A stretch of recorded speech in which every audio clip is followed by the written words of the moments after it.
Hello दोस्तों, नमस्कार। दीक्षा पीछे चैनल में आपका स्वागत है। आज हम आरओ और एआरओ के लिए आधुनिक भारत का इतिहास पढ़ाने जा रहे हैं और ये वाला वीडियो आपको यूपी पीसीएस में भी काम देगा। उत्तर प्रदेश कितना भी जो भी एग्जाम होगा सब में आपको लेक्चर या वीडियो सब काम करेगा आधुनिक भारत का इतिहास। और इसमें स्पेशल हम आपको आरओ और एआरओ के लिए चला रहे हैं वीडियो ये, ठीक है। तो आप लोग अच्छे से देखिए इसको। और हम हर सब्जेक्ट का ऐसे ही, जैसे आधुनिक भारत का इतिहास है, इसके बाद हम लाएंगे पॉलिटी का, इकोनॉमी का, इन्वायरमेंट का, यूपी स्पेशल, ऐसे ही हम इस चैनल पर पढ़ा देंगे। सब जितने आरओ एआरओ की सब्जेक्ट है कंप्लीट इस चैनल पर कराया जाएगा, ठीक है। आज हम इसमें जो पहला चैप्टर पढ़ेंगे आधुनिक भारत के इतिहास में, इसमें जो आपका रहेगा मुगल साम्राज्य का पतन और स्वायत्त राज्यों का उदय, ये आपका चैप्टर रहेगा पहला। हम एक एक दो चैप्टर करके इसे ही लगभग कंप्लीट कर देंगे आपके। और आरओ की जितनी सब्जेक्ट है सब इस पर हम इस चैनल पर कंप्लीट करेंगे। इसके बाद एक सेक्शन में आपका हिंदी का चला देंगे और एक सेक्शन में आपका जीएस का, ठीक है। और अच्छे से इस चैनल पर प्रैक्टिस कराया जाएगा आप लोगों का जी, और टेस्ट सीरीज भी। तो चलिए आज हम इसको पढ़ेंगे, मुगल साम्राज्य का पतन और स्वायत्त राज्यों का उदय।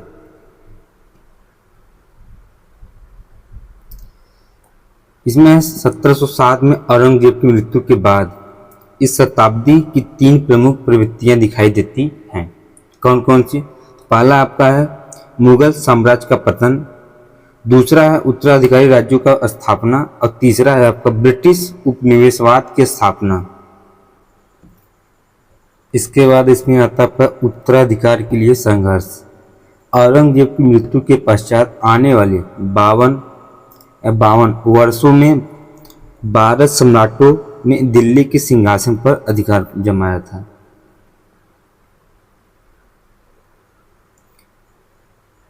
इसके बाद आपका मुगल सम्राट औरंगजेब के 5 पुत्र मोहम्मद सुल्तान, मोहम्मद अकबर और मोहम्मद मुअज्जम और मोहम्मद आजम तथा काम बख्श थे। इनमें पहले 2 की मृत्यु औरंगजेब के जीवन काल में ही हो गई थी। उसने अपने पुत्रों में मोहम्मद मुअज्जम को शाह आलम और मोहम्मद आजम को शाह अली शाह की उपाधि प्रदान की थी।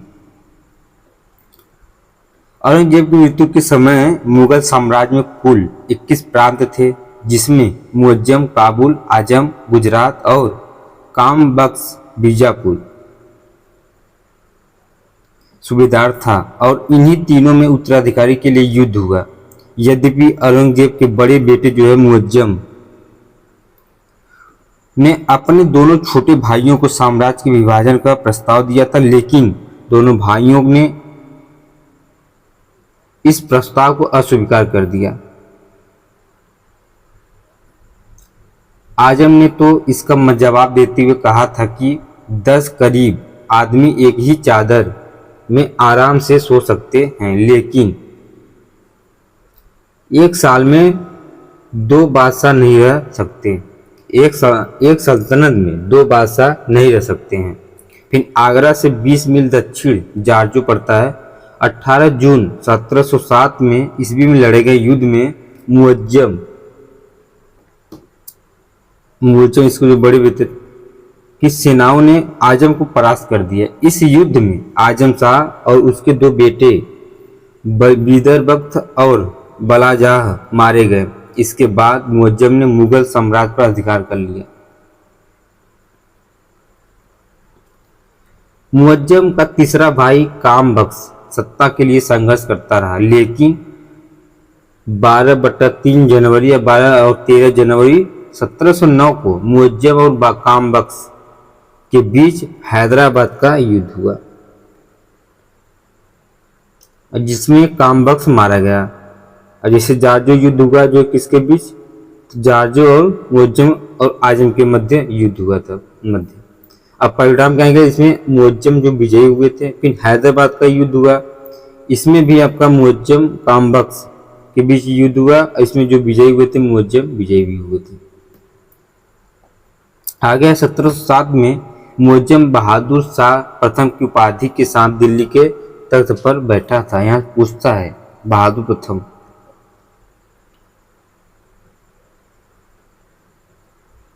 इसके बाद आपका बहादुर शाह प्रथम मुअज्जम 1707 से 1712 तक इनका कार्यकाल था।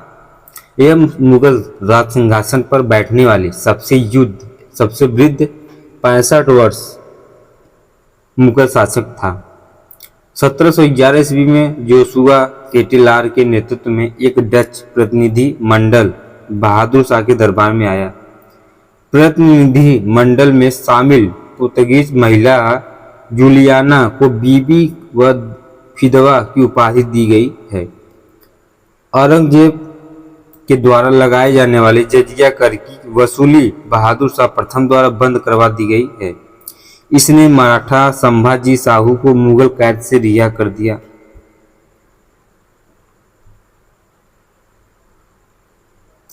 दसवें गुरु गोविंद सिंह के सम्मान में बहादुर शाह ने उन्हें खिलअत व उच्च मनसब प्रदान किया। धातव्य है कि गुरु गोविंद सिंह ने बहादुर शाह से जहाजों की युद्ध से पूर्व आगरा में मुलाकात की थी। सर सिडनी ओवेन ने बहादुर शाह की मृत्यु पर कहा कि यह अंतिम मुगल सम्राट था जिसके बारे में कुछ अच्छे शब्द कहे जा सकते हैं। इतिहासकार खफी खान ने कहा कि बादशाह राजकीय कार्यों में इतना अधिक लापरवाह था कि लोग उसे साहिब बेखबर कहने लगे थे। बहादुर शाह की मृत्यु के बाद कहानी एक बार फिर से दोहराई गई और बहादुर शाह के चारों पुत्रों के मध्य उत्तराधिकारी का युद्ध प्रारंभ हो गया।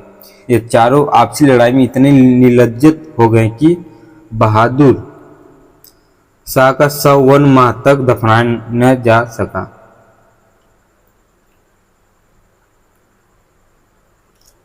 उत्तराधिकारी या उत्तराकालीन मुगल सम्राटों का क्रम जो है, ये आप लोग क्रम वाइज को याद कर लीजिए क्योंकि क्रम पूछता है इसका। जिसे बहादुर शाह प्रथम 1707 से 1712 ईस्वी तक शासनकाल किया था। उसके बाद जहांदार शाह जो था ये 1712 से 13, फर्रुखसियर 1713 से 19, रफी उद दराज फरवरी 1719 जून से 1719 और रफी उद दौला जो है जून 1719 सितंबर से लेकर 1719। मोहम्मद प्रथम रंगीला जो है 1719 से 1748, अहमद शाह 1748 से 1754, आलमगीर द्वितीय 1754 से 1759, शाह आलम तृतीय 10 सितंबर 1759 से 1760। उसके बाद शाह आलम द्वितीय अली गौहर जो थे 1759 से 1806 ईस्वी तक शासन किए थे। इसके बाद आपका आता है अकबर शाह द्वितीय 1806 से 1837 ईस्वी तक, बहादुर शाह द्वितीय जफर जो 1837 से 1857 तक इनका शासनकाल था ये। इसके बाद जहांदार शाह का 1712 से 13 का शासनकाल छोटा था इनका। बहादुर शाह की मृत्यु के बाद उत्तराधिकारी के युद्ध में जहांदार शाह ने अपने भाइयों की हत्या कर मुगल शासन प्राप्त किया था। जहांदार शाह ने सिंहासन प्राप्त करने में तत्कालीन शक्तिशाली अमीर जुल्फिकार खां की सहायता ली थी। इसके बाद जिसे कालांतर में बादशाह ने वजीर के सर्वोच्च पद पर नियुक्त किया गया।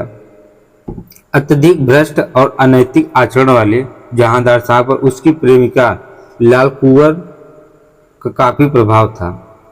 जहांदार शाह ने आमेर में राजा सवाई जयसिंह को मिर्जा की उपाधि के साथ मालवा का सूबेदार बनाया गया था। पूछता है कि मालवा का सूबेदार किसे बनाया गया था। जहांदार शाह के शासनकाल में एक कहावत प्रचलित थी कि उल्लू बाज के घोंसले में रहता था तथा कोयले का स्थान कौवे ने ले लिया था। किसका शासनकाल में कहा गया था? तो जहांदार शाह की।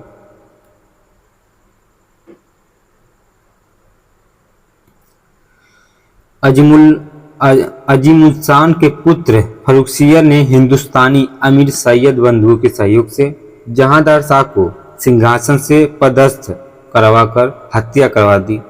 11 फरवरी 1713 को जहांदार की हत्या कर दी गई। इसको क्या कहते थे? लंपट मूर्ख भी कहते थे। इसके बाद आपका आता है फारूक सियर 1713 से लेकर 19 के बीच में इनका शासनकाल था। सैयद बंधु जो हिंदुस्तानी गुट के अमीर थे उनको सम्मानित करने के लिए फारूक सियर ने अब्दुल्ला खां को साम्राज्य के वजीर के पद पर, हुसैन अली को मीर बख्शी पद पर नियुक्त किया था। फारूक सियर की हत्या और मोहम्मद शाह के बादशाह बनने के बीच जो हुआ था वह सैयद बंधुओं ने रफीउद्दौला और रफीउद्दराज को मुगल बादशाह बनाया गया था। इसके बाद फारूक सियर ने तुरानी गुट के एक अन्य अमीर निजामुल मुल्क अथवा चिनकिलिच खां को दक्कन के 6 मुगल सूबों की सूबेदारी प्रदान की गई। इसने औरंगजेब को अपना मुख्यालय बनाया था। इसके बाद सैयद जो बंधु थे इसमें हुसैन अली खां और अब्दुल्ला खां उत्तर या उत्तरोत्तर मुगल काल में सैयद बंधु के नाम से भी प्रसिद्ध है। एक साधारण सेनापति से इन दोनों ने मुगल दरबार में किंग मेकर जैसी उपाधि प्राप्त कर ली थी। इसके बाद आपका 1713 में से लेकर 1720 तक केवल काल को सैयद बंधु युग कहा जाता है। इस काल में उन्होंने फारूक सियर, रफीउद्दराज, रफीउद्दौला एवं मोहम्मद शाह को सम्राट बनाया गया था। बाद में यह दोनों दरबारी राजनीति का शिकार हो गए। हुसैन अली की हत्या हैदर खां द्वारा कर दी गई और अब्दुल्ला खां को विष देकर मार डाला गया। फारूक सियर को अब्दुल कायर और नंदिनी होने के कारण घेड़ित कायर कहा गया है। कालांतर में फारूक सियर ने जुल्फिकार खां की हत्या करवा दी और सैयद बंधुओं के प्रभाव को कम करने के उद्देश्य से फारूक सियर उनके विरुद्ध षड्यंत्र रचने लगा और षड्यंत्र के समय से पहले पता चलने पर सैयद बंधुओं ने मराठा पेशवा या बालाजी विश्वनाथ मारवाड़ के अजित सिंह के सहयोग से 19 जून 1719 को फारूक सियर को सिंहासन से अपदस्थ कर हत्या करवा दी। फारूक सियर की हत्या और मोहम्मद शाह के बादशाह बनने के बीच सैयद बंधुओं ने रफीउद्दौराज और रफीउद्दौला को मुगल बादशाह बनाया। रफीउद्दौला शाहजहां द्वितीय की उपाधि के साथ साथ मुगल राज सिंहासन पर बैठा। रफीउद्दराज सबसे कम समय तक शासन करने वाला मुगल शासक बना। इसके बाद आपका आता है मोहम्मद शाह 1719 से 1748 तक इनका शासनकाल था। रोशन अख्तर और सैयद बंधुओं के सहयोग से सितंबर 1719 को मोहम्मद शाह की उपाधि के साथ मुगल राज सिंहासन पर बैठा।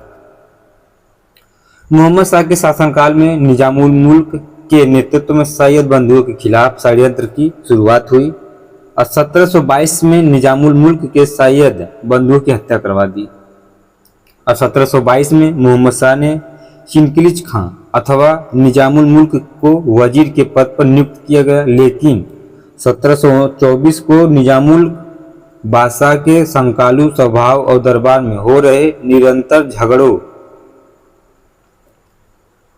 षड्यंत्रों से तंग आकर वजीर का पद छोड़कर दक्कन वापस चला गया। 1724 में चिनकिलिच खान ने दक्कन में स्वतंत्र हैदराबाद राज्य की स्थापना की। मोहम्मद शाह ने उसकी स्वतंत्रता को मान्यता देते हुए उसे आसफ जाह की उपाधि प्रदान किया। मोहम्मद शाह के शासनकाल में बंगाल मुर्शिद कुली खां, अवध सआदत खां, हैदराबाद, निजामुल मुल्क, भरतपुर तथा मथुरा बदन सिंह तथा गंगा यमुना के दोआब में कटेहर रुहेलों के नेतृत्व में और फर्रुखाबाद के बंगस नवाबों ने अपनी स्वतंत्र सत्ता की स्थापना कर ली।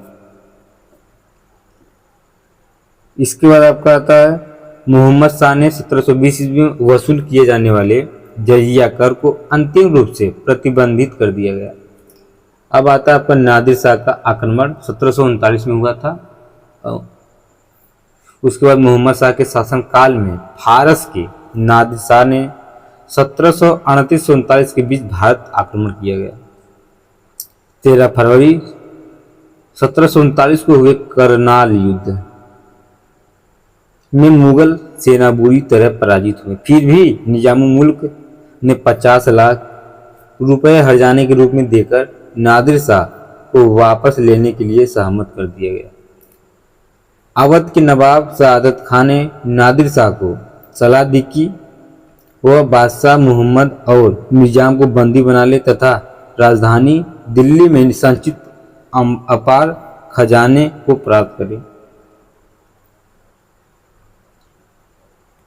20 मार्च 1739 ईस्वी को दिल्ली में प्रवेश कर नादिर शाह ने अपने चंद सैनिकों की मृत्यु के बदले भयंकर कत्लेआम का आदेश दिया, जिसमें 20,000 के करीब लोगों को कत्ल कर दिया गया।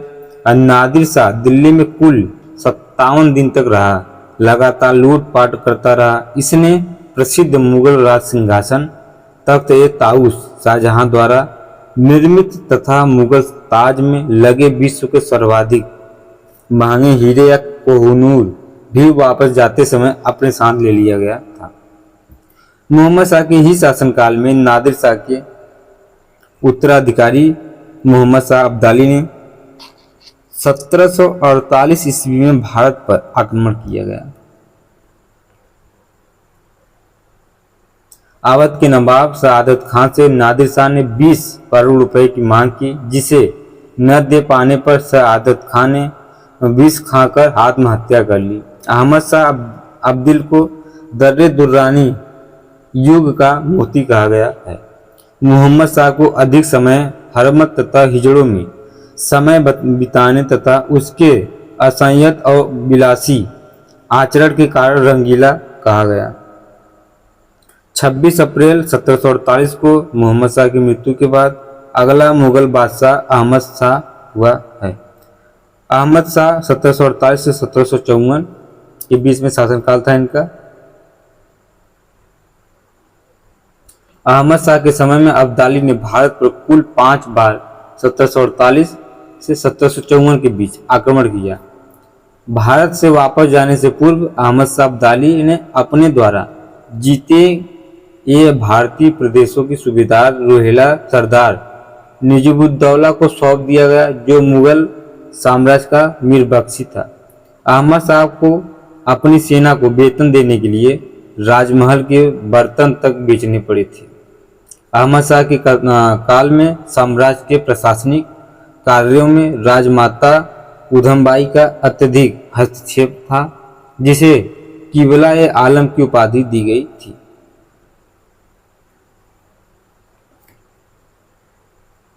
आलमगीर द्वितीय अजीमुद्दीन 1754 से 1759 ईस्वी के बीच इसी के शासनकाल में प्लासी का युद्ध हुआ। आलमगीर द्वितीय के बाद अली गौहर शाह आलम द्वितीय की उपाधि के साथ मुगल बादशाह बन गया और पटना में शाहजहां तृतीय ने भी अपने आप को सुल्तान घोषित कर लिया। इस प्रकार आलमगीर या आलमगीरी द्वितीय की मृत्यु के बाद मुगल साम्राज्य में दो अलग अलग बादशाह बने थे। इसके बाद आपका आता है शाह आलम द्वितीय का कार्यकाल 1759 से 1806 ईस्वी के बीच। इसका वास्तविक नाम क्या था? तो अली गौहर था। पूछता है इसका असली नाम क्या था। इसके काल में पानीपत का तृतीय युद्ध एवं बक्सर का युद्ध हुआ था। शाह आलम द्वितीय 1764 ईस्वी में अंग्रेजों के विरुद्ध लड़े गए निर्णायक या बक्सर का युद्ध में बंगाल के पदस्थ नवाब मीर कासिम का साथ दिया। इस युद्ध में कासिम की ओर से अवध के नवाब शुजा-उद-दौला ने भी हिस्सा लिया था।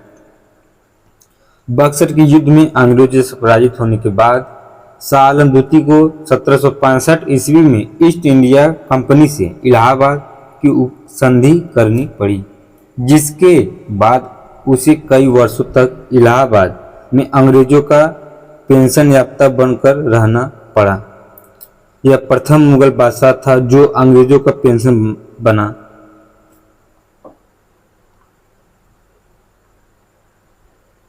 अठारह सौ 6 में शाह आलम द्वितीय और लॉर्ड वेल्लेसली के हस्ताक्षर से मुक्त भारत की प्रथम पद मुद्रा के रुपए में का प्रचलन किया गया और शाह आलम द्वितीय के समय में दिल्ली पर अंग्रेजों का अधिकार 1803 ईस्वी को हो गया था। शाह आलम द्वितीय की मृत्यु के बाद उसका पुत्र अकबर द्वितीय 1806 और 1837 ईस्वी अगला मुगल बादशाह बना था। इसके बाद आपका आता है शासनकाल अकबर की द्वितीय 1806 से 1837 इनका कार्यकाल था। अकबर द्वितीय अंग्रेजों के संरक्षण में बनने वाला प्रथम मुगल बादशाह था। इसके समय में बादशाह मात्र लाल किले तक सीमित कर रह गई। इसके बाद आपका अकबर द्वितीय अंग्रेजों के संरक्षण में शासक बनने वाला हिंदुस्तान का प्रथम मुगल शासक बादशाह था। अकबर द्वितीय ने हिंदू मुस्लिम एकता के प्रतीक फूलों वाली की सैर दिल्ली त्योहार की शुरुआत करवाई थी। इसके बाद उन्होंने राजा राम मोहन राय को राजा की उपाधि भी दिया था, प्रदान की थी और अपने पेंशन हेतु दूत के रूप में ब्रिटेन भेजा था। बहादुर शाह द्वितीय 1837 से 1857 ईस्वी काल तक इनका शासनकाल था। 1837 ईस्वी में अकबर द्वितीय की मृत्यु के बाद बहादुर शाह द्वितीय 1837 से 1857 ईस्वी तक अंतिम मुगल सम्राट था। अब बहादुर शाह द्वितीय जफर के उपनाम से शायरी लिखा करते थे और 1857 के विद्रोह में विद्रोहियों के साथ देने के कारण अंग्रेज सरकार ने इन्हें दिल्ली में हुमायूं के मकबरे से गिरफ्तार कर रंगून निर्वासित कर दिया, जहां 1862 ईस्वी अंतिम मुगल सम्राट की मृत्यु हो गई। इसके बाद आपका अगला चैप्टर आता है नवीन स्वायत्त राज्य 18वीं शताब्दी। ठीक है, सेकेंड पार्ट मतलब दूसरा लेसन है। इसमें क्या है, विभिन्न शक्तिशाली मुगल सामंतों ने अपने मोहम्मद शाह रंगीला के समय की व्यवस्थाओं का लाभ उठाते हुए अपने स्वतंत्रता की घोषणा कर दी, जिसके परिणाम स्वरूप मुगल साम्राज्य के ध्वंसावशेषों पर 18वीं शताब्दी में नवीन राज्यों का सृजन हुआ। इस साम्राज्य के पतन के बाद उभरने वाले स्वायत्त राज्य कौन कौन से थे? अवध, मैसूर, पंजाब, हैदराबाद, बुंदेलखंड, राजपूत, मराठा और कर्नाटक। तो हम इसमें देखेंगे हैदराबाद का निर्माण मुगल साम्राज्य के दक्कन के 6 सूबों को मिलाकर किया गया था। हैदराबाद में स्वतंत्र या आसफजाही वंश की स्थापना मोहम्मद मुगल बादशाह द्वारा दक्कन में नियुक्त सूबेदार या चिंकिज खां निजामुल-मुल्क ने 1724 में की थी। इसको चिंकिज खां की उपाधि औरंगजेब के द्वारा दी गई थी। मुगल बादशाह मोहम्मद शाह ने 1722 ईस्वी में चिंकिज खां को दक्कन के 6 सूबेदारों की सौंपी थी, जिसका मुख्यालय औरंगजेब के या औरंगाबाद में था। चिंकिज खां द्वारा 1724 में स्वतंत्र हैदराबाद राज्य की स्थापना के बाद मुगल सम्राट मोहम्मद शाह ने उसे आसफ जाह की उपाधि प्रदान की। इसको दक्कन का वायसराय भी कहा जाता था। शकूर खेड़ा के युद्ध में चिंकिज खां ने मुगल सूबेदार मुबारिज खां को पराजित किया था। हैदराबाद भारतीय राज्यों में ऐसा प्रथम राज्य था जिसने वेलजली की सहायक संधि के तहत एक आश्रित सेना रखना स्वीकार किया। हिंदुओं के प्रति निजाम चिंकिज खां उदार था। इसने एक हिंदू पूर्णचंद्र को अपना दीवान नियुक्त किया था। अवध जो है अंग्रेजों या अंग्रेजी और मराठा राज्यों के बीच में होने के कारण अवध को बफर स्टेट कहा जाता था। इसके बाद अवध स्वतंत्रता की घोषणा 1722 ईस्वी में सआदत खां बुरहान मुल्क ने की थी। ईरानी शिया गुट के इस सदस्य को मुगल सम्राट मोहम्मद शाह ने अवध का सूबेदार नियुक्त किया गया था। सआदत खां को बुरहान मुल्क की उपाधि मुगल सम्राट मोहम्मद शाह द्वारा दी गई थी। सआदत खान ने नादिर शाह के आक्रमण के समय शाही मामलों में महत्वपूर्ण भूमिका का निर्वाह किया था। अपने नाम और सम्मान की रक्षा के लिए ही सआदत खान ने 1739 में आत्महत्या कर ली गई।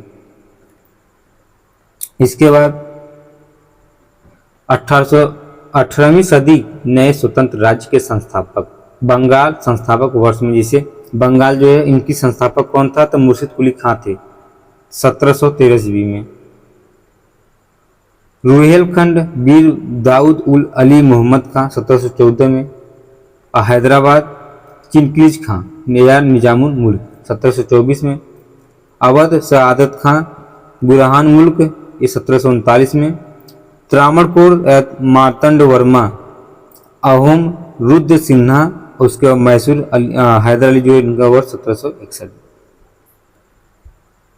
इसके बाद आपका सफर या सफदर जंग 1739 में। सआदत खां की मृत्यु के बाद नादिर शाह को पेशकश के रूप में 2 करोड़ रुपए देकर उसका भतीजा तथा दामाद सफर जंग या अबुल मसूर खां अवध का नवाब बना था। सफर जंग भी एक उदार राजा था जिसने राज्य के सबसे बड़े पदों को हिंदू राजा नवाब राय को दिया था। इसके बाद आपका शुजाउद्दौला 1754 से 1775 ईस्वी के बीच शासन किए थे। यह सफदरजंग का पुत्र था और औरंगजेब को बंगाल के अबदस्त नवाब मीर कासिम के बीच लड़े गए। बक्सर का युद्ध 1764 में शुजाउद्दौला ने बंगाल के नवाब का साथ दिया था। पानीपत के तीसरे युद्ध में शुजाउद्दौला ने अहमद शाह अब्दाली का साथ दिया था। असफुद्दौला 1775 से 1795 ईस्वी के बीच में। नवाब आसफुद्दौला ने 1775 में फैजाबाद की जगह लखनऊ को राजधानी बनाया गया। असफुद्दौला ने 1784 में लखनऊ में मुहर्रम मनाने के लिए इमाम बाड़े का निर्माण भी करवाया था। अवध की बेगमों से दुर्व्यवहार। अवध की बेगमों से असफुद्दौला की मां बहु बेगम तथा उसकी दादी बुर्रा बेगम शामिल थी, जिनसे फैजाबाद की संधि की शर्तें के विरुद्ध वारेन हेस्टिंग ने जॉन मिल्टन द्वारा धन वसूली की। आदेश दिया था कि जिसमें अवध के बेगमों से 105 लाख रुपए की वसूली की गई। इस कृत्य के लिए वारेन हेस्टिंग्स की बहुत आलोचना की गई। धातव्य है कि पूर्व में हुए फैजाबाद की संधि में हेस्टिंग्स ने अवध की बेगमों की संपत्ति की सुरक्षा की गारंटी दी थी। अवध का अगला नवाब सआदत अली खां 1798 और 1819 ईस्वी के बीच हुआ था, जिसने अंग्रेजों से सहायक संधि कर ली। अंग्रेजों ने अवध को तब तक मध्यवर्ती राज्य या बिफोर स्टेट के रूप में प्रयोग किया जब तक कि उनका मराठों पर पूर्ण नियंत्रण नहीं हो गया था। अवध का अंतिम स्वतंत्र नवाब वाजिद अली शाह 1847 से 1856 था, जिसको संगीत के क्षेत्र में ठुमरी का जन्मदाता माना जाता है। इसी के शासनकाल में अवध पर कुशासन का आरोप लगाकर 1856 ईस्वी में ब्रिटिश साम्राज्य में मिला लिया गया। वाजिद अली का पुत्र बिरजिस कादिर अवध का अंतिम नवाब था और इसकी मां का नाम बेगम हजरत महल था। कर्नाटक। स्वतंत्र कर्नाटक राज्य का संस्थापक सादुल्ला खां को माना जाता है। इसने आरकाट को अपनी राजधानी बनाया।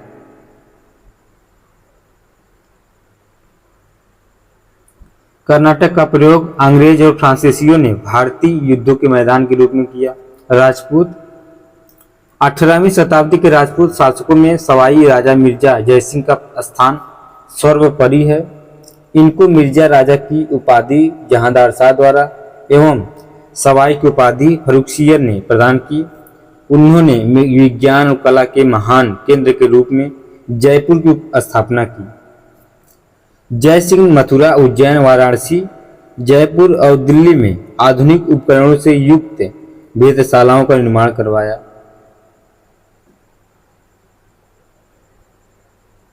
इन्होंने जिज मोहम्मद शाही नाम से सारणियों का सेट तैयार करवाया। आमेर के राजा जयसिंह को अपने शासनकाल में 2 अश्वमेध यज्ञ करवाने की भी श्रेय दिया जाता है। एक ज्ञातव्य है कि 1876 ईस्वी में तत्कालीन महाराज सवाई राम सिंह ने इंग्लैंड की महारानी विक्टोरिया तथा प्रिंस ऑफ वेल्स युवराज एडवर्ड सप्तम के स्वागत में पूरे शहर को गुलाबी रंग से रंगवा दिया था। तभी से इस शहर का नाम गुलाबी नगरी पड़ गया। इसके बाद रुहेल एवं बंगस पठान। रुहेलों का क्षेत्र जो है हुमायूं या कुमायूं, बरेली, रामपुर, मुरादाबाद और बदायूं है। रुहेलों का संस्थापक कौन कौन था? तो वीर दाऊद एवं उसका पुत्र अली मोहम्मद खान। बंगस पठानों का क्षेत्र अलीगढ़ या फर्रुखाबाद, इटावा, कानपुर में है। बंगस पठान वंश का संस्थापक मोहम्मद शाह खा बंगस था। भरतपुर इसके बाद आता है आपका, ये पूछता है भरतपुर में स्वतंत्र जाट राज्य की स्थापना चूड़ामन 1695 ईस्वी लेकर 1721 ने की थी। अब बदन सिंह 1721 से 1756 ने सुदामन के बाद जाटों का नेतृत्व किया। उसे भरतपुर राज्य का वास्तविक संस्थापक कहा जाता है। अहमद शाह अब्दाली ने बदन सिंह को राजा और महेंद्र की उपाधि दी थी। इसके बाद सूरजमहल ने जाटों का नेतृत्व किया और आगरा, मथुरा, अलीगढ़, मेरठ, बुलंदशहर पर कब्जा कर लिया गया। जाट नेता सूरजमहल को जाट जाति का प्लेटो, जाटों का अफलातून कहा जाता है। 1806 ईस्वी में रणधीर सिंह ने अंग्रेजों की अधीनता स्वीकार कर ली और इसी के साथ जाटों के शासन का अंत हो गया है। मैसूर इसके बाद आता है। 1665 ईस्वी में लड़े गए तालीकोटा के युद्ध के बाद बैकट कीर्ति के समय मैसूर में 1612 ईस्वी में वाडियार वंश की स्थापना की गई। मैसूर में वाडियार वंश का शासन था। इस वंश के अंतिम शासक चिक्का किस राज के शासनकाल में वास्तविक सत्ता उसके मंत्रियों देवराज एवं नंदराज वित्त नियंत्रण के हाथों में थी। मैसूर की कमजोर स्थिति के कारण मैसूर उस समय मराठों और निजामों के मध्य संघर्ष का केंद्र बन गया था।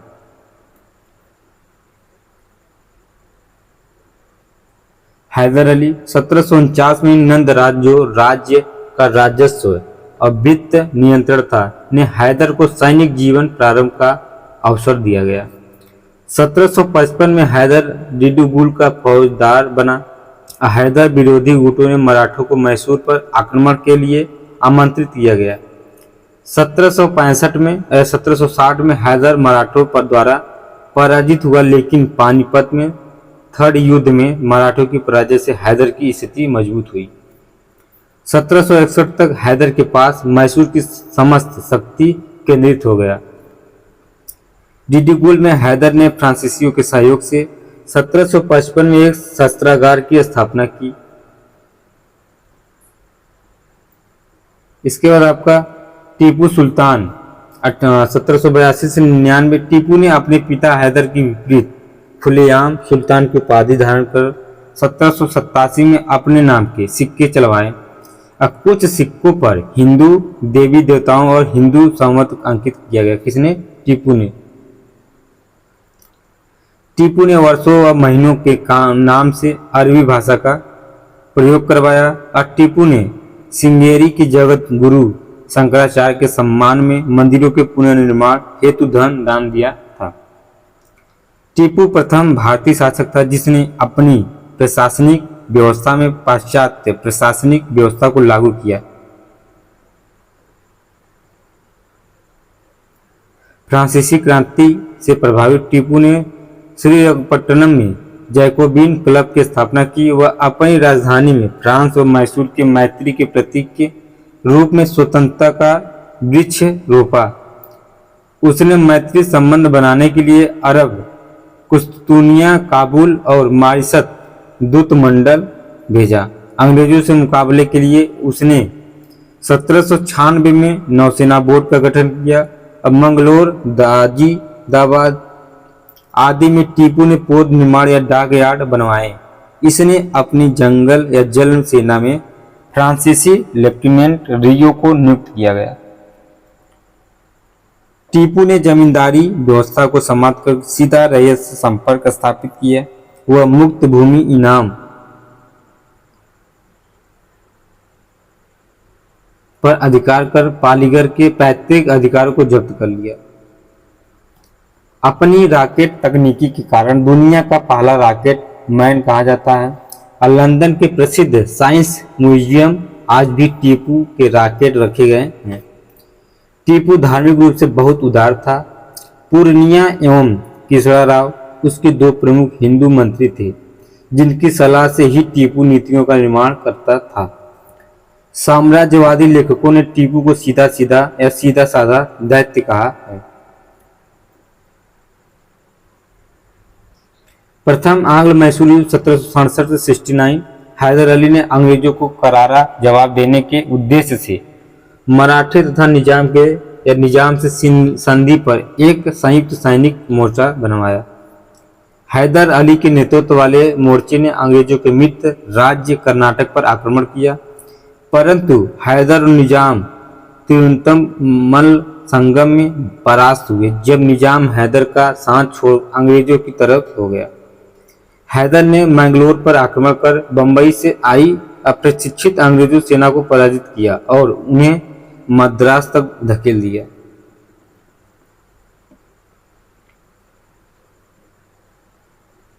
निर्णय 1759 में अंग्रेजों ने हैदर की शर्तें पर मद्रास की संधि की और एक दूसरे के जीत हुए और क्षेत्रों का छोड़ दिया। इस युद्ध के समय बंगाल का गवर्नर लॉर्ड बेरलास्ट था। द्वितीय आंग्ल मैसूर युद्ध 1780 से 84। इस युद्ध के समय एक बार फिर हैदर ने निजाम बरार और मराठों से अंग्रेजों के विरुद्ध संधि कर ली। 1773 ईस्वी में अंग्रेजों ने मैसूर में स्थित फ्रांसीसी कब्जे वाले माहे पर आक्रमण कर अधिकार कर लिया। फ्रांसीसियों का हैदर के मित्र होने के कारण हैदर के लिए एक चुनौती थी।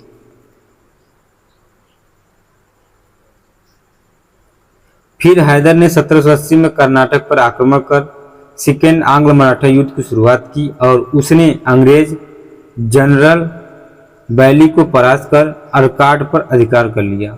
1781 में हैदर का सामना जनरल आयकरकुट से हुआ, जिसे वारेन हेस्टिंग्स ने हैदर के विरुद्ध भेजा था। आयरकुट ने पोर्टोनोवा के युद्ध में हैदर को परास्त तो किया, लेकिन उसका तत्कालीन लाभ जो है नहीं मिला। 1782 ईस्वी में हैदर ने एक बार फिर अंग्रेजों सेना को हराया, लेकिन युद्ध भूमि में घायल हो जाने के कारण 7 सितंबर 1782 में उसकी मृत्यु हो गई।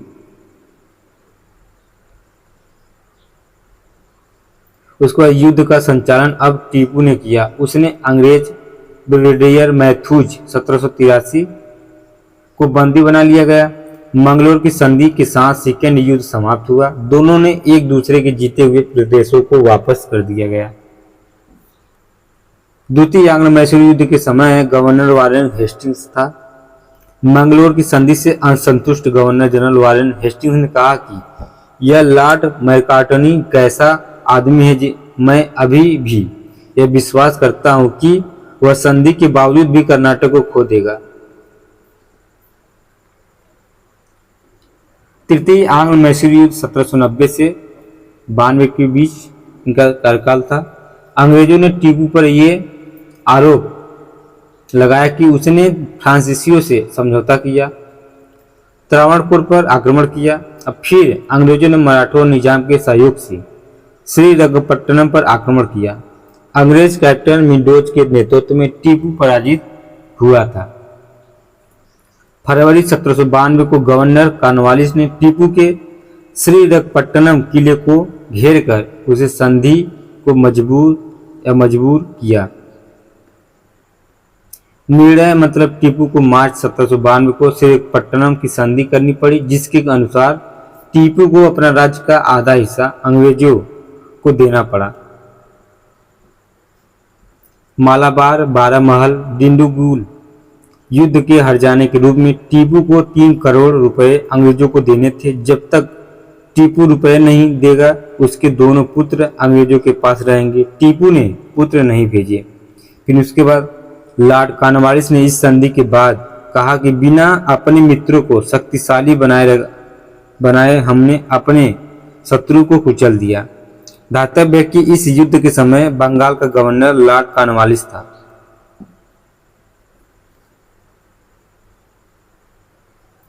चतुर्थ आंग्ल मैसूर युद्ध कब हुआ था? 1799 ईस्वी में। इस युद्ध के समय टीपू ने मुकाबले के लिए अंतर्राष्ट्रीय सहयोग लेने की दशा में प्रयास किया। इसने नेपोलियन से भी पत्र व्यवहार किया।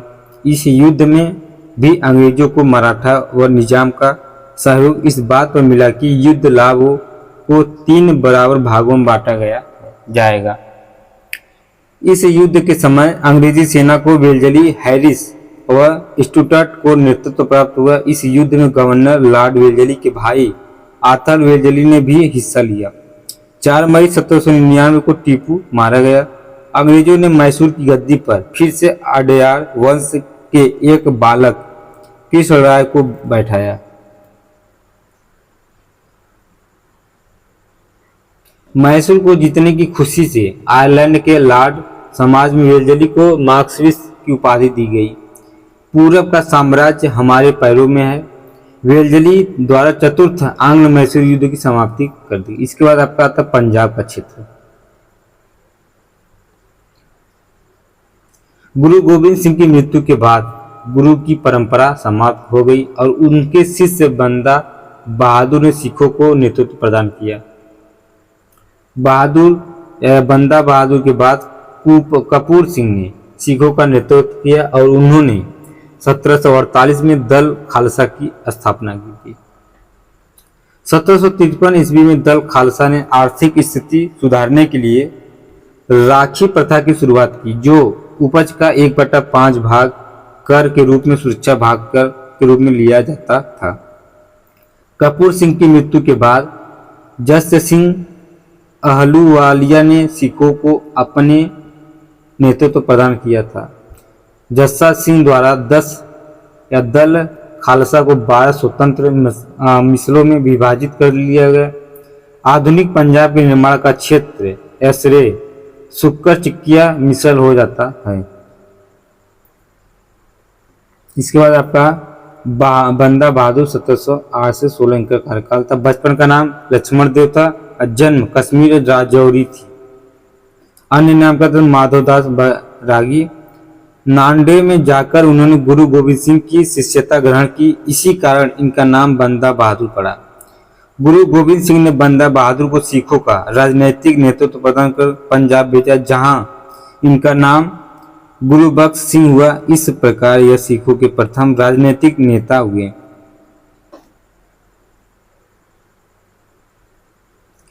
बहादुर या बंदा बहादुर ने पंजाब में सिखों या किसानों को एकत्रित करके मुगलों से 8 वर्ष लोहा लिया। अब बहादुर या बंदा बहादुर को उनके शिष्य सच्चा बादशाह अथवा सच्चा सम्राट कहते थे। रणजीत सिंह जो है 1792 से लेकर 1797 तक प्रशासनिक परिषद के नियंत्रण में रणजीत सिंह ने शासन किया। इस परिषद के सदस्यों में मां राजकौर सांस सदा कौर तथा दीवान लखपत राय शामिल थे। काबुल के शासक जमान शाह अब्दाली का पुत्र ने रणजीत सिंह को 1798 में राजा की उपाधि प्रदान की थी।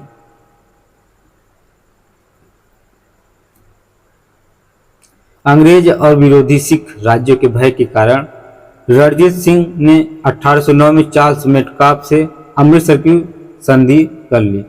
जिस कोहिनूर हीरे को नादिर शाह लाल किले से लूट कर ले गया था, वह कोहिनूर हीरा रणजीत सिंह को अपना अफगान शासक शाह शुजा से पुनः प्राप्त हो गया। मिसल और नेता भांगी छज्जा सिंह ने अहलिया वालिया जो है जस्सा सिंह, रामगिड़िया नंद सिंह सिंघानिया थे। नकई का हरि सिंह, कन्हैया जय सिंह, निशान वालिया संगत सिंह और मोहर सिंह।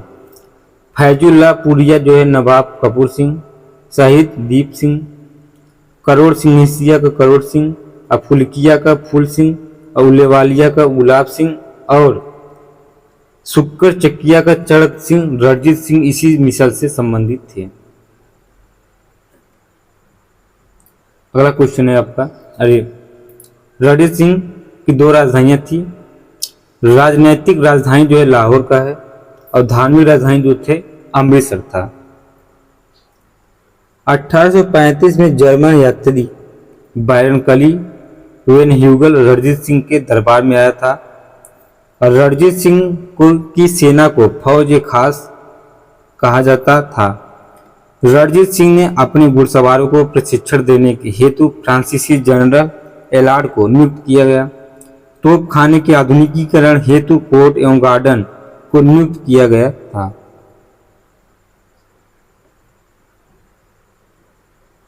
अपनी पैदल सेना को प्रशिक्षण देने के लिए इटालियन सेनापति बंतूरा को नियुक्त किया गया और लॉर्ड ऑकलैंड ने रणजीत सिंह की घुड़सवार सेना को संसार की सबसे सुंदर फौज कहा। महाराजा रणजीत सिंह अनपढ़ थे और उनकी एक आंख नहीं थी। वह खुद कहते थे कि ईश्वर की इच्छा थी कि मैं सब धर्मों को एक निगाह से देखूं, इसलिए उसने मेरी दूसरी आंख की रोशनी ले ली। किसने? महाराजा रणजीत सिंह।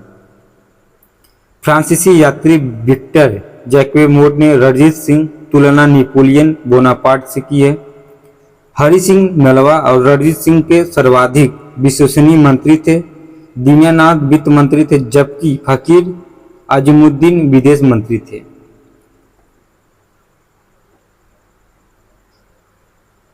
रणजीत सिंह ने नानक गुरु गोविंद सिंह के नाम पर सिक्के चलवाए जिन्हें नानक शाही सिक्के कहा जाता था।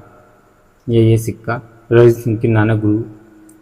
रणजीत सिंह के भारत के पहले ऐसे शासक थे जिन्होंने न तो अंग्रेजों की सहायता संधि स्वीकार करी और न ही ब्रिटिश प्रभुसत्ता के सम्मुख आत्महत्या या आत्मसमर्पण किया।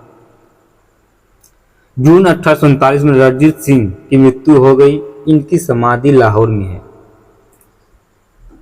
इसके बाद प्रथम आंग्ल सिख युद्ध 1845 से 46 के बीच में। सिख शासक दिलीप सिंह, गवर्नर जनरल कौन था? तो लॉर्ड हार्डिंग थे। अंग्रेजों ने सेनापति लॉर्ड गप थे। सिख सेनापति लाल सिंह। प्रथम आंग्ल सिख युद्ध में कुल 5 लड़ाइयों मुदकी, फिरोज शाह, बद्दोवाल और आलीवाल और सबराव हुई है।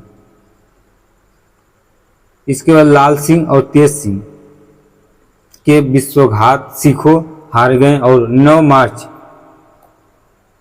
1946 को सिखों को लाहौर की संधि पर हस्ताक्षर करने पड़े। लाहौर में सर हेनरी लॉरेंस को ब्रिटिश रेजिडेंस नियुक्त किया गया। भैरोवाल की संधि 22 दिसंबर 1846 लाहौर की संधि अस्थायी सिद्ध हुई। लालची हेनरी लॉरेंस ने राजमाता जिंदा छिंदन कौर पर कश्मीर विद्रोह का आरोप लगाकर इस संधि से अंग्रेजों का पंजाब पर पूर्ण आधिपत्य स्थापित हो गया। द्वितीय आंग्ल सिख युद्ध 1848 से 49। तत्कालीन कारण मुल्तान के सूबेदार मूलराम का विद्रोह हुआ। अंग्रेज गवर्नर जनरल लॉर्ड डलहौजी, अंग्रेज सेनापति लॉर्ड गप, चार्ल्स नेपियर। चिलियावाला का युद्ध 13 जनवरी 1849 अंग्रेज सेनापति लॉर्ड गप और शेर सिंह के मध्य लड़ा गया, जिसमें अंग्रेजों की भारी क्षति हुई। गुजरात युद्ध जो हुआ है फरवरी 1849 में, अंग्रेज सेनापति नेपियर ने सिखों को इस युद्ध में बुरी तरह पराजित किया और 30 मार्च 1849 को चार्ल्स नेपियर के नेतृत्व में पंजाब को अंग्रेजी राज्य में मिला लिया गया।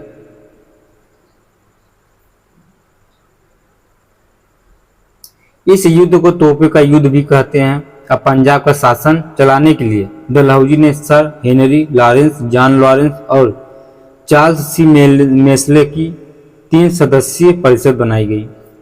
महाराजा दिलीप सिंह को अंग्रेजों ने 5 लाख रुपए की वार्षिक पेंशन कर रानी जिंदा झिंदन और कौर के साथ शिक्षा ग्रहण करने इंग्लैंड भेज दिया, जहां दिलीप सिंह ने ईसाई धर्म ग्रहण कर लिया।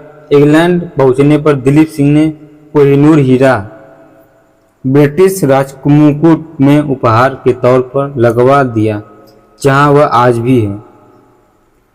सिख वंश के अंतिम राजा दिलीप सिंह की मृत्यु 1839 में पेरिस में हुई है। पंजाब के सुप्रसिद्ध प्रेम महाकाव्य हीरा या हीर रांझा की रचना वारिस शाह की है। इसके बाद आपका मराठा राज्य का संघ है। मराठा शब्द की उत्पत्ति राठा शब्द से हुई है और दक्षिण पश्चिम भारत का वह भाग जो पश्चिम में अरब सागर से लेकर उत्तर में सतपुड़ा पर्वत तक फैला हुआ था और जिसमें आधुनिक मुंबई का राज्य, कोंकण, खानदेश, बरार, मध्य भारत के कुछ भाग है जो हैदराबाद का एक तिहाई सम्मिलित था, को मराठावाड़ के नाम से भी जाना जाता है। यही मराठा शक्ति का जन्म हुआ है।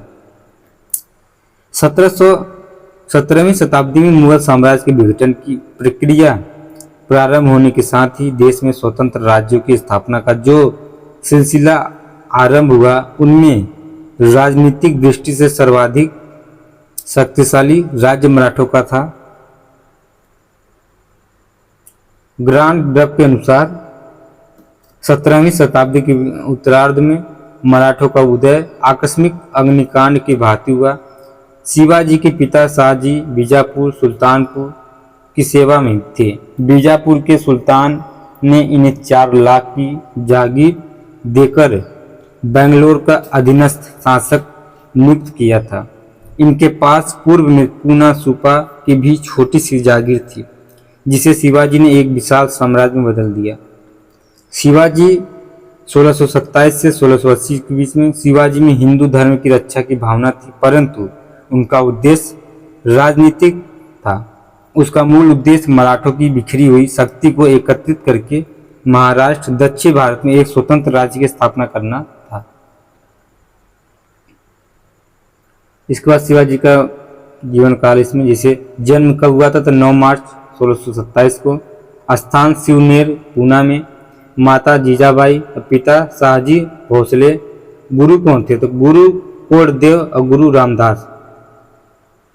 पत्नी साईबाई थे और शिवाजी के पिता शाहजी भोसले अहमदनगर के सुल्तान के सैनिक थे। कालांतर में उन्होंने अपनी योग्यता के बल पर पूना और सूपा की जागीर प्राप्त की थी। गुरु रामदास के संपर्क में आने के बाद शिवाजी ने एक स्वतंत्र हिंदू राज्य की स्थापना करने को अपने जीवन का लक्ष्य बनाया। प्रारंभिक विजय क्या हुआ था? सर्वप्रथम शिवाजी ने बीजापुर पर आक्रमण किया और 1646 में तोरण पर अधिकार कर लिया। मालवी योद्धाओं की सहायता से शिवाजी ने सिंहगढ़ दुर्ग पर अधिकार कर लिया, जिसे शिवाजी द्वारा जीता गया प्रथम दुर्ग कहा जाता है। लेकिन कुछ इतिहासकारों के अनुसार इस किले का नाम कोंडाना था, जिसका नाम शिवाजी ने सिंहगढ़ रख दिया था। 1656 ईस्वी तक शिवाजी ने चाकन, पुरंदर, बारामती, सुपा, तिकोना, जावली, लोहगढ़ आदि भिन्न भिन्न किलों पर अधिकार कर लिया गया था।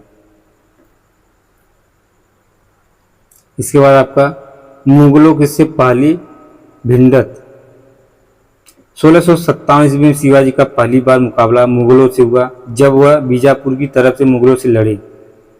इसी समय शिवाजी ने जुन्नार को लूटा और कुछ समय पश्चात मुगलों के उत्तराधिकार युद्ध का लाभ उठाकर उन्होंने कोंकण पर भी विजय प्राप्त की थी। अफजल खां की हत्या शिवाजी की इस विस्तारवादी नीति से बीजापुर शासक शंकित हो उठा। उसने शिवाजी की शक्ति को दबाने तथा उसे उम्र कैद करने के लिए 1659 ईस्वी में अपने योग्य सरदार अफजल खां के नेतृत्व में एक सैनिक टुकड़ी भेजी थी। शिवाजी और अफजल खां की मुलाकात से पूर्व अफजल खां ने कृष्ण जी भास्कर नामक दूत के हाथों संधि प्रस्ताव भेजा। शिवाजी और अफजल खां की मुलाकात प्रतापगढ़ के दक्षिण में स्थित पार नामक स्थान पर हुई। अफजल खां अपने कुशल तलवारबाज सैयद बादों के साथ आया था।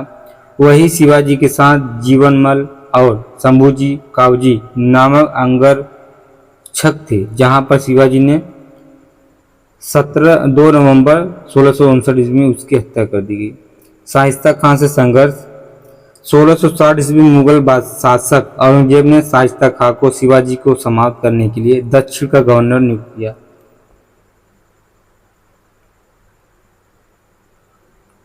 शिवाजी ने रात्रि में चुपके से पूना में प्रवेश कर शाइस्ता खां के महल पर आक्रमण कर दिया। शाइस्ता खां का इस अचानक आक्रमण से घबराकर भाग खड़ा हुआ। इसके बाद का सूरत की प्रथम लूट कब हुआ था? 1664 ईस्वी में शिवाजी ने सूरत पर धावा बोल दिया। यह मुगलों का यह महत्वपूर्ण किला था। उन्होंने 4 दिन तक लगातार नगर को लूटा और शिवाजी ने सूरत में अंग्रेजों एवं डचों के कोठनियों को कोई हानि नहीं पहुंचा। इसी समय अंग्रेज कोठी का अध्यक्ष सर जॉर्ज ऑक्साइड था। फिर इसके बाद पुरंदर की संधि 22 जून 1665 को पूछता है, पुरंदर की संधि कब हुई थी? तो 22 जून 1665 को। औरंगजेब ने शाइस्ता खां के असफल होने पर शिवाजी को कुचलने हेतु आमेर के मिर्जा राजा जयसिंह को दक्षिण भेजा। वह बड़ा चतुर कूटनीतिज्ञ था। उसने समझ लिया कि बीजापुर को जीतने के लिए शिवाजी जैसी मैत्री करना आवश्यक है। अतः पुरंदर के किले पर मुगलों की विजय और रायगढ़ की घेराबंदी के बावजूद उसने शिवाजी से पुरंदर की संधि की। 1666 ईस्वी में शिवाजी जयसिंह के आश्वासन पर अंग्रेज या औरंगजेब से मिलने आगरा आए थे, पर उचित सम्मान न मिलने पर दरबार से उठकर चले गए। औरंगजेब ने उन्हें कैद करके जयपुर भवन आगरा में रखा, परंतु चतुराई से शिवाजी आगरे के कैद से फरार हो गए और हीरो ये फरजंद जो शिवाजी का हम शक्ल सौतेले भाई था, उसको अपने बिस्तर पर लिटाकर अपने पुत्र संभाजी के साथ शिवाजी फलों की टोकरी में बैठकर कैद से बाहर हो गए। कि 1670 ईस्वी में शिवाजी का मुगलों से पुनः युद्ध प्रारंभ हो गया। पुरंदर की संधि द्वारा खोए गए अपने किलों को शिवाजी ने पुनः जीत लिया। इन किलों में कोड़ाना किला सर्वाधिक महत्वपूर्ण था। कौन सा? कोड़ाना। शिवाजी ने इस किले का नाम सिंहासनगढ़ रखा था। 14 जून 1674 ईस्वी को शिवाजी ने काशी के प्रसिद्ध विद्वान गंगा भट्ट से अपना राज्याभिषेक रायगढ़ में करवाया तथा छत्रपति को उपाधि धारण की। तत्पश्चात 24 सितंबर 1674 ईस्वी को तांत्रिक विधि से कांची के निशुलपुरी गोस्वामी द्वारा दोबारा राज्याभिषेक करवाया गया। शिवाजी के राज्याभिषेक के समय जॉर्ज ऑक्सडेन नामक विदेशी उपस्थित था। जंजीर को उन्होंने अपने दक्षिण भारत की राजधानी बनाई। शिवाजी का संघर्ष जंजीरा टापू के अधिपति अबिसिनियाई सदियों से भी हुआ और सदियों पर अधिकार करने के लिए उन्होंने नौसेना का भी निर्माण किया था, परंतु वह पुर्तगालियों से गोवा तथा सदियों से चौल और जंजीर को न छीन सके। मैं शिवाजी को हिंदू प्रजाति का अंतिम रचनात्मक प्रतिभा संपन्न व्यक्ति और राष्ट्र निर्माता मानता हूँ। जगन्नाथ सरकार। इसके बाद शिवाजी का प्रशासन क्या क्या है? शिवाजी की प्रशासनिक व्यवस्था अधिकांशतः दक्षिण राज्यों और मुगलों की प्रशासनिक व्यवस्था से प्रभावित थी, जिसके संघर्ष पर छत्रपति होता था। राजा या छत्रपति यह प्रभुत्व संपन्न निरंकुश शासक था। अंतिम कानून निर्माता, प्रशासकीय प्रधान, न्यायाधीश और सेनापति था। अब प्रत्येक मंत्री राजा के प्रति उत्तरदायी था तथा उसके सचिवों के रूप में कार्य करता था। पेशवा अथवा प्रधान यह राजा का प्रधानमंत्री होता था। इसका कार्य संपूर्ण राज्य के शासक की देखभाल करना था। राजा की अनुपस्थिति में उसके कार्यों की देखभाल भी करता था। सरकारी पत्रों तथा दस्तावेजों पर राजा के नीचे अपनी मुहर लगाता था। अमात्य अथवा मजूमदार यह वित्त और राजस्व मंत्री होता था। इसका मुख्य कार्य आय व्यय के सभी लेखों की जांच कर उस पर हस्ताक्षर करना होता था। इसके बाद आपका वाकिया नवीस अथवा मंत्री राजा के दैनिक कार्यों तथा दरबार की प्रतिदिन की कार्रवाइयों का विवरण रखता था। वर्तमान गृह मंत्री दबीर यस मुमतंत यह विदेश मंत्री होता था।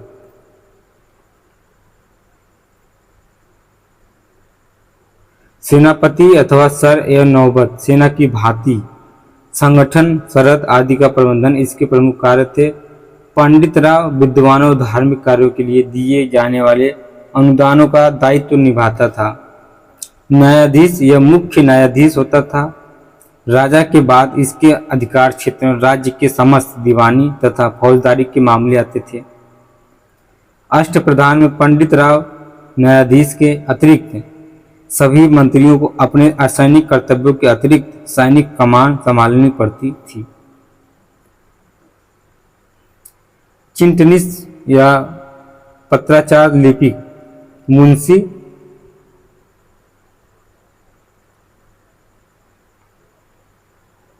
मुंशी भी महत्वपूर्ण अधिकारी था, जो एक प्रकार से सचिव का कार्य करते थे। जागीर प्रथा समाप्त कर दी गई थी तथा अधिकारियों को नगद वेतन प्रदान किया गया था। इसके बाद सेना। शिवाजी ने एक नियमित तथा अस्थायी सेनाएं रखी। सेना का मुख्य भाग पैदल से घुड़सवार सेना था।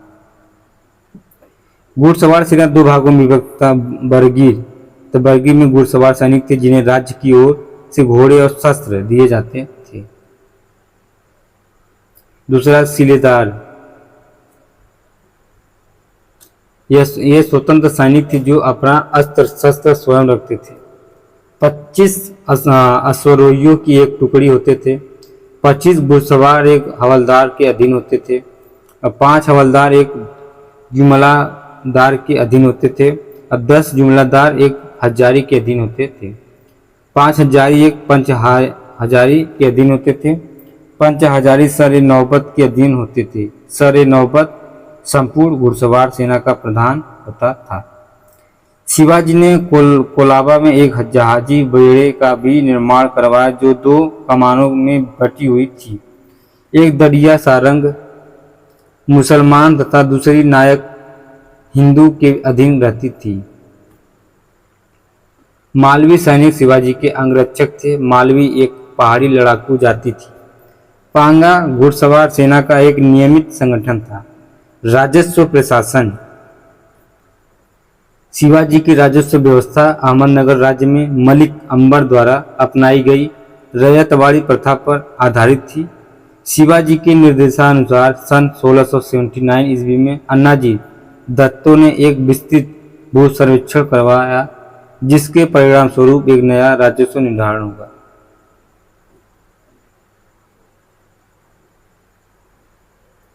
इसके बाद राज्य कृषि प्रोत्साहन देने के लिए तकाबीर ऋण देकर तथा बेकार भूमि पर खेती करने के लिए पहले कोई कर न लेकर प्रोत्साहित करते थे। चौथ तथा सरदेशमुखी मराठा कराधान प्रणाली में 2 सर्वाधिक महत्वपूर्ण कर चौथ और सरदेशमुखी थे। चौथ के विषय में इतिहासकारों में एकमत नहीं है। रनाडे के अनुसार चौथ सैन्य कर था जो तीसरी शक्ति के आक्रमण से सुरक्षा करने के बदले में वसूल किया जाता था। सरदेसाई के अनुसार चौथे विजित क्षेत्रों से वसूल किया जाने वाला कर था।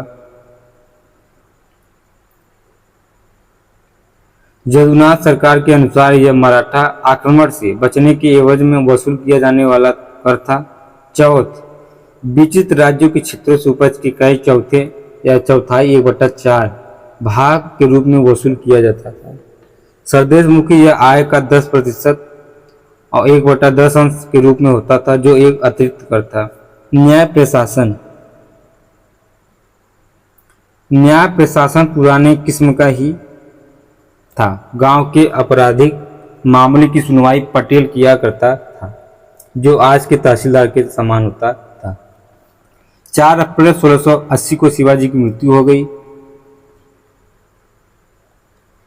शिवाजी की उत्तराधिकारी किया गया था संभाजी का। 1680 से 89 उज्जैन की कवि कलश मुख्य सलाहकार नियुक्त के माध्यम से अपना राज्याभिषेक करवाया। औरंगजेब के विद्रोह पुत्र अकबर को शरण दिया था। अब मुगल सेनापति मुकर्रब ना कवि कलश और संभाजी को गिरफ्तार किया।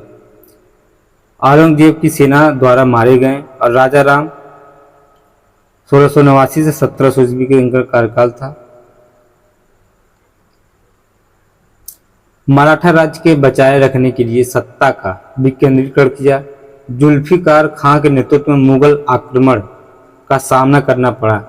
संभाजी की पत्नी येसुबाई अल्पवयस्क पुत्र साहू जी के साथ कैद ने मराठों की ओर से नेतृत्व किया, लेकिन इनको गिरफ्तार कर लिया गया और इनको औरंगजेब की मृत्यु तक मुगल कैद में रखना पड़ा। जिंजी पर मुगलों के कब्जे के बाद राजा राम सातारा चला गया और वहां अपनी राजधानी बनाई। शिवाजी द्वितीय 1700 से 1707, संरक्षिका ताराबाई मराठा राजवंश की सर्वाधिक योग्य महिला थी। उनके नेतृत्व में मराठों की शक्ति में दिन प्रतिदिन वृद्धि हुई। 1707 ईस्वी में औरंगजेब की मृत्यु हो गई।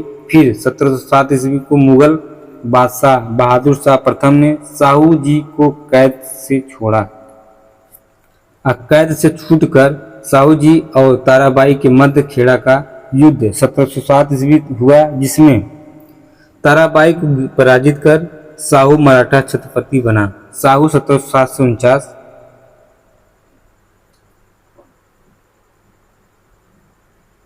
शासनकाल का विशेषता पेशवा की शक्ति वृद्धि हुई और 1708 ईस्वी में अपने सिंहासनारूढ़ होने के अवसर पर साहू ने बालाजी विश्वनाथ को सेना के व्यवस्थापक का पद प्रदान किया था तथा 1713 ईस्वी में इसे पेशवा के पद पर बिठाया। पेशवा के पद बालाजी विश्वनाथ की नियुक्ति के साथ ही यह पद वंशानुगत हो गया। बालाजी और उसके उत्तराधिकारी राज्य के वास्तविक शासक बन गए। इसके बाद छत्रपति नाम मात्र का ही शासक होकर रह गए। दूसरी तरफ दक्षिण भाग में कोल्हापुर में शिवाजी द्वितीय के कोई पुत्र न होने पर ताराबाई द्वारा राजा राम द्वितीय को छत्रपति बनाया गया। 1750 में बालाजी बाजीराव व राजा राम द्वितीय के मध्य संगोला की संधि हो गई। इस संधि के अनुसार पेशवा मराठा संगठन का वास्तविक प्रधान बन गया। पेशवा कालीन साम्राज्य में मराठों का शक्तिशाली उत्कर्ष। बालाजी विश्वनाथ 1713 से 20 ईस्वी प्रथम पेशवा है। इसके साथ मराठा इतिहास में नए युग की शुरुआत। इसके बाद का काल पेशवाओं का काल कहा जाता है।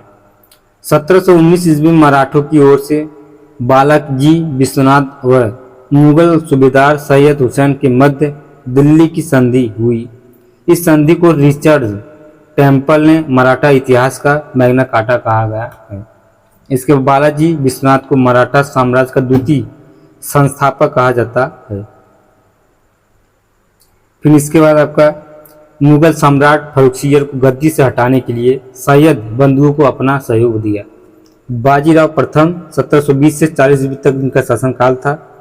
बाजीराव ने मराठा साम्राज्य के विस्तार के लिए उत्तर दिशा में आगे बढ़ने की नीति का सूत्रपात किया और मराठों की पताका कृष्णा से लेकर अटक तक फहराए रहे। इसमें प्रमुख मराठा क्षेत्र और उनकी राजधानी है, जैसे ग्वालियर की सिंधिया, इंदौर के होलकर, नागपुर के भोसले, बड़ौदा के गायकवाड़ और पुणे के पेशवा और सतारा के छत्रपति। इन्होंने पालखेड़ा का युद्ध जीतकर दक्कन में मराठों की सर्वोच्चता स्थापित की। 1718 ईस्वी में निजाम और मराठों के बीच मुंशी शिवगांव की संधि हुई। अब बुंदेलखंड की विजय के उपलक्ष्य में छत्रसाल ने पेशवा से सम्मान में जश्न का आयोजन किया। जहां पेशवा बाजीराव पर हमला हुआ तब एक मुस्लिम नर्तकी मस्तानी ने बाजीराव की रक्षा की। 1729 ईस्वी में बुंदेलखंड विजय हुआ और 1733 ईस्वी में जंजीरा के सदियों को पराजित किया। 1737 में मुगल बादशाह ने निजाम को मराठों पर हमला करने भेजा, जिसे बाजीराव ने भोपाल के युद्ध में पराजित किया और निजाम से 1738 में दुरई सराय की संधि हुई। 1738 में गुजरात विजय की और 1740 में राबोर नर्मदा नामक स्थान पर मृत्यु हुई। बालाजी बाजीराव 1740 से 61, नाना साहेब संगोला की संधि 14 जनवरी 1750 तक बालाजी बाजीराव और छत्रपति राजा राम द्वितीय के बीच हुई, जिसके बाद मराठा छत्रपति सिर्फ नाम का छत्रपति रह गया। अब वास्तविक शक्तियों पेशवा के पास आ चुकी थी। संधि की शर्तें क्या क्या है? तो राज्य के सभी प्रमुख विभाग मराठा छत्रपति से पेशवा को सौंप दिया गया है। छत्रपति राज्य का संवैधानिक प्रधान माना गया है। सतारा में निवास की व्यवस्था है। अब मराठा राजनीतिक का केंद्र पूरे हो गया। पानीपत का तृतीय युद्ध 14 जनवरी 1761 ईस्वी के बीच हुआ था। यह अफगान आक्रमणकारी अहमद शाह अब्दाली तथा मराठा सेना के बीच 17 जनवरी 1761 ईस्वी को युद्ध हुआ था। सम्राट आलमगीर द्वितीय के समय वजीर गाजीउद्दीन ने मराठों को सम्राट की सहायता से बुलाया। पेशवा बाजीराव ने अपने भाई रघुनाथ राव या राघोवा को सम्राट आज्ञा पालन हेतु एक सेना सहित दिल्ली भेजा। रूहेला सरदार निजामुद्दौला तथा अवध का नवाब शुजाउद्दौला ने अहमद शाह अब्दाली का साथ दिया। जाट सरदार तथस्थ, राजपूत तथस्थ, मुगल वजीर इमाद उल मुल्क मराठों का साथ, मराठों का सेनापति विश्वास राव भाऊ, नाबालिग वास्तविक सेनापति दशाशिव राव भाऊ। मराठों की सेना में तोपखाने का नेतृत्व इब्राहिम गारदी था। अब मराठों की हार का कारण क्या है? तो मराठों के वास्तविक सेनापति सदाशिव राव भाऊ का उत्तर भारत में युद्ध का अनुभव न होना, जाटों द्वारा संदेश भेजने के बावजूद मराठों द्वारा संधि को अस्वीकार किया जाना, जिसके कारण जाट जाकर भी मराठों के साथ ना आ सके। और तीसरा है मराठा सरदार मल्हार राव होलकर द्वारा मैदान छोड़कर भाग जाना। चौथा है मराठों की लूट मार की प्रवृत्ति से कई हिंदू राजा परेशान थे, जिसके कारण कई स्थानीय राजा मराठों का साथ न दे सके। काशीराज पंडित पानीपत का तृतीय युद्ध मराठों के लिए प्रलयकारी साबित हुआ। इस युद्ध के बाद रूहेला सरदार नजीमुद्दौला अहमद शाह अब्दाली के प्रतिनिधि के रूप में दिल्ली पर शासन किया। आरबीआई या आबी देसाई ने कहा कि पानीपत के तृतीय युद्ध में यह निश्चित हुआ कि भारत पर कौन शासन करेगा, बल्कि यह निश्चित किया कि भारत पर कौन शासन नहीं करेगा। किसने कहा था? तो आबी देसाई ने। माधवराव प्रथम 1761 से 1772। पानीपत के तृतीय युद्ध में मराठों की हार और बालाजी की अकस्मात मृत्यु के बाद उसका पुत्र माधवराव प्रथम पेशवा बना। इसके शासन काल में पानीपत के युद्ध के नुकसान की भरपाई कर ली गई। माधवराव ने 1761 में हैदर अली को पराजित किया और नजरान देने के बाध्य किया। इसके शासनकाल की सबसे महत्वपूर्ण घटना क्या है? तो 1763 ईस्वी में राक्षस भुवन की संधि है। यह संधि माधवराव था। इसके बाद आपका प्रथम आंग्ल मराठा युद्ध कब हुआ था? तो 1775 से 1782 के बीच में हुआ था। पेशवा माधवराव नारायण था। गवर्नर जनरल कौन था उस समय? तो वारेन हेस्टिंग्स था। 1775 में रघुनाथ राव और अंग्रेजों के मध्य सूरत की संधि हुई थी, जो प्रथम आंग्ल मराठा युद्ध का कारण बना था।